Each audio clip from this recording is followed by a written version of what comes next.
on débute l'information dans la métropole avec cette disparition inquiétante, celle d'Adrien Chapa, un habitant de Marcq-en-Barœul. Le jeune homme de 20 ans a disparu depuis le 30 octobre. Il aurait été aperçu pour la dernière fois sur le boulevard Clémenceau à Marcq. Il mesure 1,70 m, il a les yeux bleus et il est de corpulence mince. La police a lancé un avis de recherche. Ses proches, quant à eux, ont placardé sa photo dans toute la ville et sur les réseaux sociaux et forcément l'inquiétude monte. Je vous propose d'écouter une amie de la famille que nous avons contactée par téléphone. On a eu des informations via les réseaux sociaux et via Facebook, plus ou moins précises, c'est le problème des réseaux sociaux, mais à chaque fois la police va vérifier derrière. Mais on ne sait toujours pas aujourd'hui si Adrien est vivant. Ses parents voudraient dire à Adrien, si tu es en bonne santé et que tu entends ce message, quoi qu'il s'est passé, nous sommes là pour toi, on t'aime. Et si vous avez la moindre information, n'hésitez pas à contacter le commissariat de Marcq-en-Barœul. Allez, on quitte la métropole lilloise, direction l'autre côté de la frontière, chez nos voisins belges, à Moucron, où la municipalité tente de remédier à une éventuelle situation de blackout, soit une coupure immédiate d'électricité. Une situation qui peut se produire en hiver lorsqu'il y a un déséquilibre entre la production d'électricité et la consommation à l'occasion des chutes de température. La ville de Moucron a donc décidé de restreindre l'éclairage public notamment. Et puis elle sensibilise les citoyens en les incitant à baisser leur consommation. Des zones de délestage sont également prévues avec de courtes coupures d'électricité entre 17 h et 21 h. Explication complémentaire au micro de Fanny Bourdillon. Si l'État prend une décision d'assurer le délestage, le pays est divisé en 6 tranches. Il va choisir quelle tranche va être coupée. Pour les villes qui sont dans la tranche concernée, on aura un préavis de possibilité de coupure 7 jours avant et la confirmation 1 jour avant. Et donc ce qui va se passer, c'est que le jour même, vers 17 h, le courant sera coupé dans les zones qui sont concernées. L'État va toujours surveiller l'équilibre entre la production et la consommation et dès que ça sera possible, va remettre le courant de manière progressive. On s'attend à ce que les coupures ne durent qu'un maximum de 2 à 4 heures le soir même.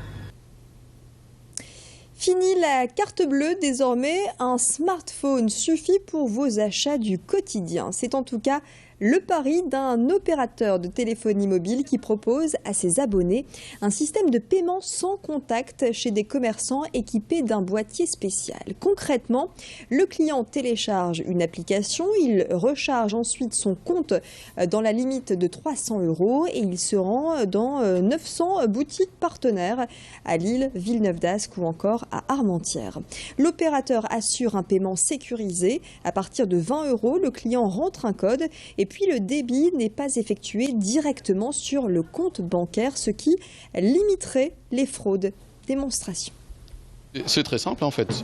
Une fois que j'ai chargé en fait l'application, voyez, moi par exemple j'ai 309 € qui sont sur mon compte, donc je l'utilise régulièrement. Si je veux recharger, vous voyez, j'appuie sur rechargement, j'ai un petit curseur ici.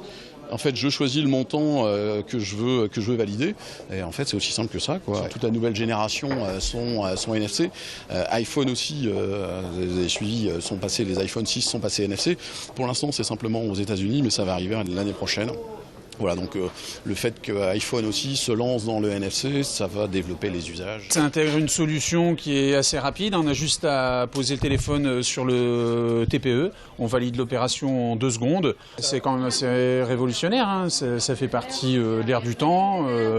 L'utilisation du smartphone se fait de plus en plus. Donc pourquoi pas le paiement avec smartphone. Plus de rapidité et ensuite gagner certains clients qui sont communs avec Orange. Elles font partie de notre patrimoine. Les mines du Nord-Pas-de-Calais se visitent. Voyez ces images signées Alexandra Gossin du musée de la mine à Wagny. Ici, nous nous trouvons sur l'ancien site du centre de formation professionnelle des mineurs. Et même si l'activité est terminée depuis 25 ans, les machines sont encore présentes. Perforateurs, pelleteuses et rabots ont permis pendant des décennies de creuser les galeries souterraines qui permettaient d'extraire le charbon. Pour les visiteurs, c'est un bond dans le passé qui les attend en compagnie du maître des lieux et vous allez voir, tout a été conservé. Nous nous trouvons au bureau du télévigile. Le télévigile, c'est l'endroit où l'agent de maîtrise, déjà qui est mal en point, qui est malade, et donc est reconverti. On l'a mis là pour la surveillance du fond. S'il y a une anomalie, automatiquement, on prévient le télévigile, on prend le téléphone et on demande qu'est-ce qui se passe. L'avantage de ça aussi, c'est que s'il y a un blessé important, tout de suite, les secours arrivent beaucoup plus vite. Ça, c'est le côté sécurité qui est très très bien. Et pour les visites organisées dans ce musée, n'hésitez pas à contacter la municipalité à Wany. La mairie vous dirigera. Voilà pour l'actualité près de chez vous. Fin de ce flash. Merci de l'avoir suivi. La suite des programmes, c'est dans quelques instants, juste après cette très courte pause. Excellent moment à vous.